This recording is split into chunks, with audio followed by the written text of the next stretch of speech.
very much. Thank you, Sachin. Now that brings us into the third topic, and that's about real-time framework for renewable energy, led by Saket Kumar Mishra. So, Saket, over to you. Hello, Namaskar. Good afternoon, respected leaders, delegates, and my dear friends. I am Saket Kumar Mishra, Aspire Associate at Baker Hughes. Today, I will present our work title, as sir told. In short, I use the hybrid smart microgrid for sustainable industrial power system. This research carried out by me and my co-author, Mr. Arun Kiruvakaran, who is present here today.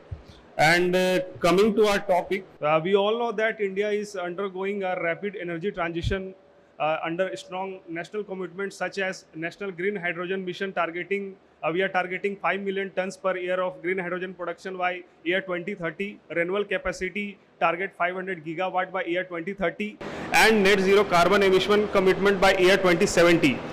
And in this way, some state governments also are taking initiatives to support our central government, and Tamil Nadu, one of the leading state in our country with more than 20 gigawatt renewable capacity, and that renewable capacity is coming more from wind energy, and it is continues to expand industrial corridors like SIPCOT. And however, renewable intermittency causes reliability problems for continuous process industries such as manufacturing and electronics assembly, where even minute of outages may result in lack of rupees of in losses. Therefore, industries need firm, low carbon and cyber secure 24/7 power, not just renewable energy. So here we all can see the solar and wind map of India. And due to availability of surveys and other meteorological data for already running SIPCOTs in Tamil Nadu and renewable energy data about wind generations, so this proposed study is focuses on deployment feasibility for the proposed SIPCOT cluster in Nanguneri, Tamil Nadu, and ultimately our goal is to align with India's net zero carbon emission 2070 mission and energy transition roadmap for industrial corridors. Our agenda and motivation behind this work is for need for reliable, secure and low carbon power in industrial clusters. Traditional grid supply suffers from uncertainty, outages and rising cost, as well as due to major generation of power from fossil fuels, more CO2 emission is there. Whereas renewable provide clean energy but are intermittent. So at SIPCOT Nanguneri, maximum demand of approx 50 megawatt of daily load is there. We proposing and studied a real-time cyber-secure hybrid microgrid integrating 50 megawatt solar from Etanakulam village in Tirunelveli Valley district and 30 megawatt of wind from Arla Moli in Kanyakumari district. Both have a huge scope in solar and wind generations, and 60 megawatt hour BESS is battery energy storage system and a green hydrogen ready low emission industrial gas turbine. Here for study purpose we are using Nova LT 16 of 16 megawatt, which is in-house made by our company Baker Hughes only for farming and emergency backup. And the other part is energy management system dispatch and cyber security model. With this objective to reduce grid import, minimize renewable energy curtailment, reduce carbon dioxide emissions, eliminate shortage hours and strengthen our cyber resilience. And this model is replicable to all industrial corridors, data centers and defense facilities around the globe, subject to availability of solar, wind and green hydrogen.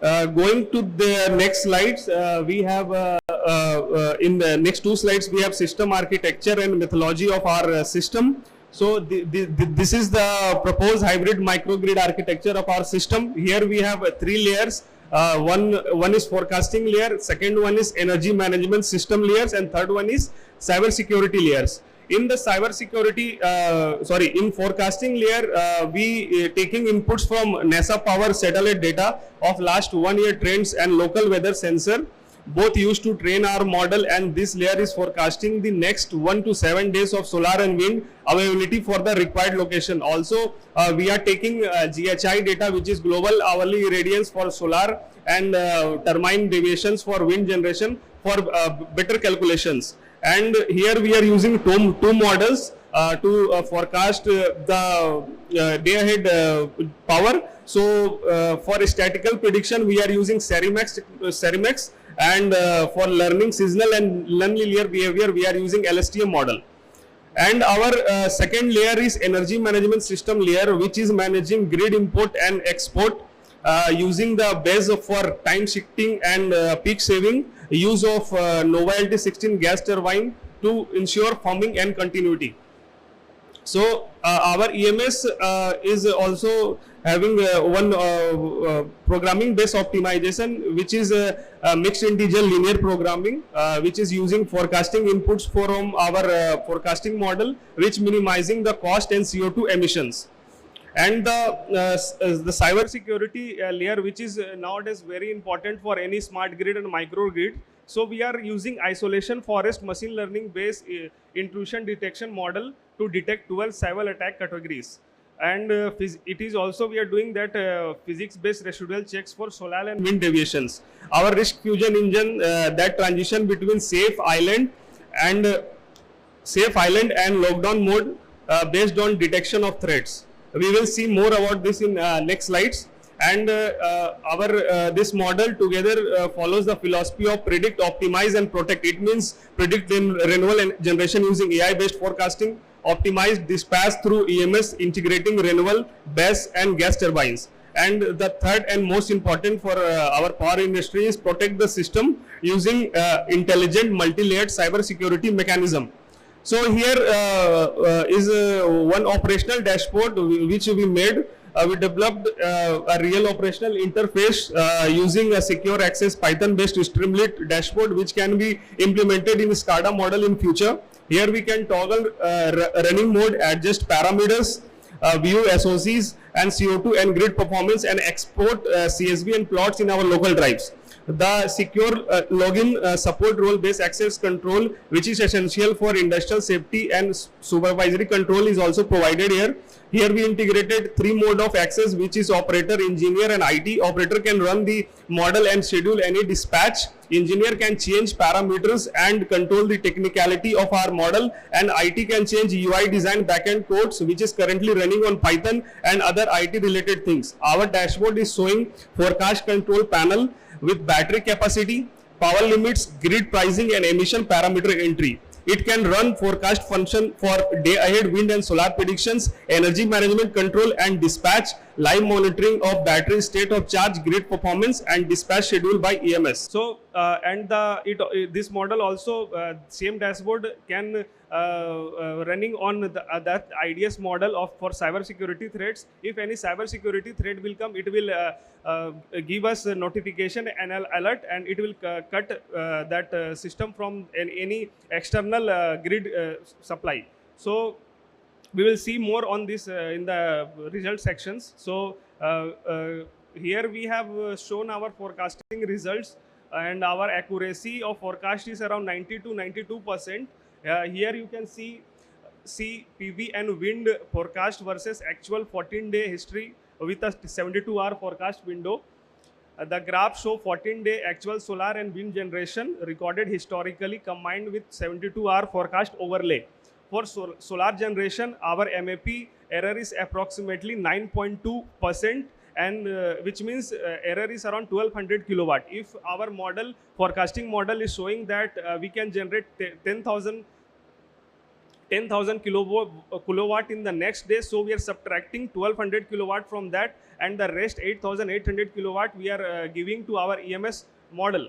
So and for wind generation, our MAP is this model MAP is around 13.6%, and that means around 420 kilowatts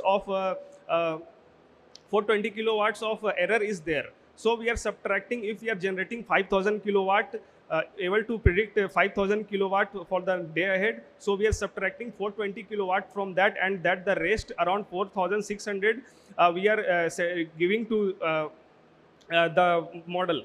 And our EMS model is here, and under baseline condition, our grid import is around 7,200 megawatts, which is basically coming from fossil fuel and coal dominated grid only, and renewable curtailment is around 520 megawatt per week. Shortage hour is 12 hours per week.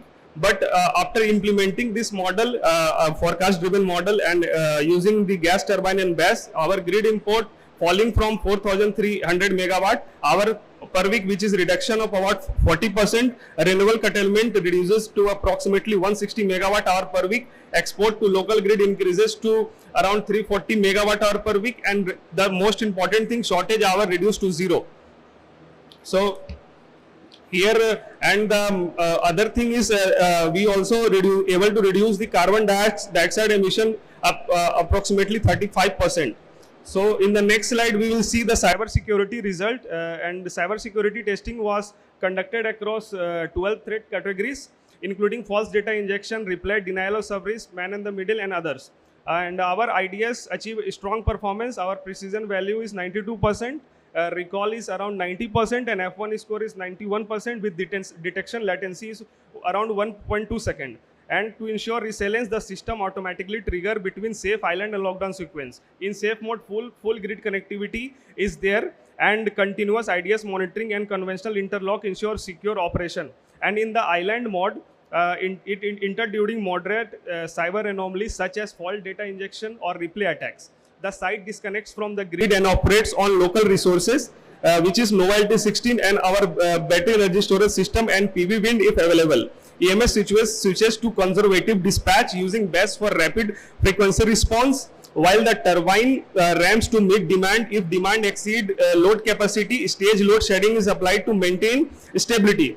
And we have other mode, which is lockdown mode. It is activated when a severe threat is confirmed. External interfaces are isolated, automated optimization disabled, and emergency deterministic emergency dispatch is used. Only essential service of 15 megawatt are maintained. Critical process line, utilities backbone, safety and control systems, cyber security appliances, emergency power, and critical IT servers, non-essential industrial loads are discharged.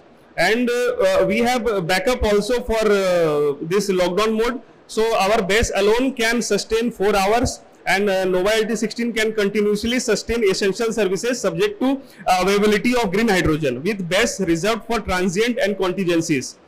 And going through the conclusion of this work, this forecast driven energy management with battery storage and green hydrogen based gas turbines significantly improves cost, emissions, and reliability. Grid dependence is reduced, curtailment is minimized, and outage risk is eliminated. Cyber secure intelligent layer control ensures safe operation under attack conditions.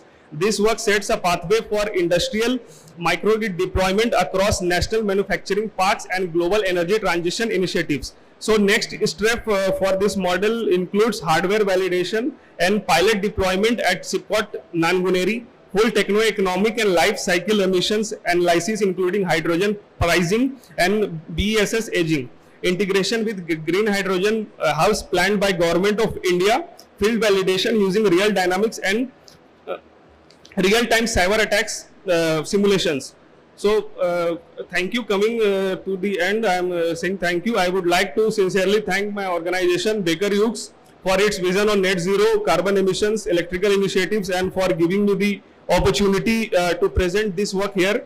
I am grateful to the panel and audience for their patience and attention. Finally, extend my gratitude to India Energy Week and Ministry of Petroleum and Gas, Government of India for accepting our research and providing such a wonderful platform for early career professionals like me. Thank you so much. Thank you, Saket. Again, an interesting presentation and completely aligned with the approach you've taken. So good luck with improving the modeling accuracy on that. Our last presentation is with Undavali Sai Venkata Sitaraman from India.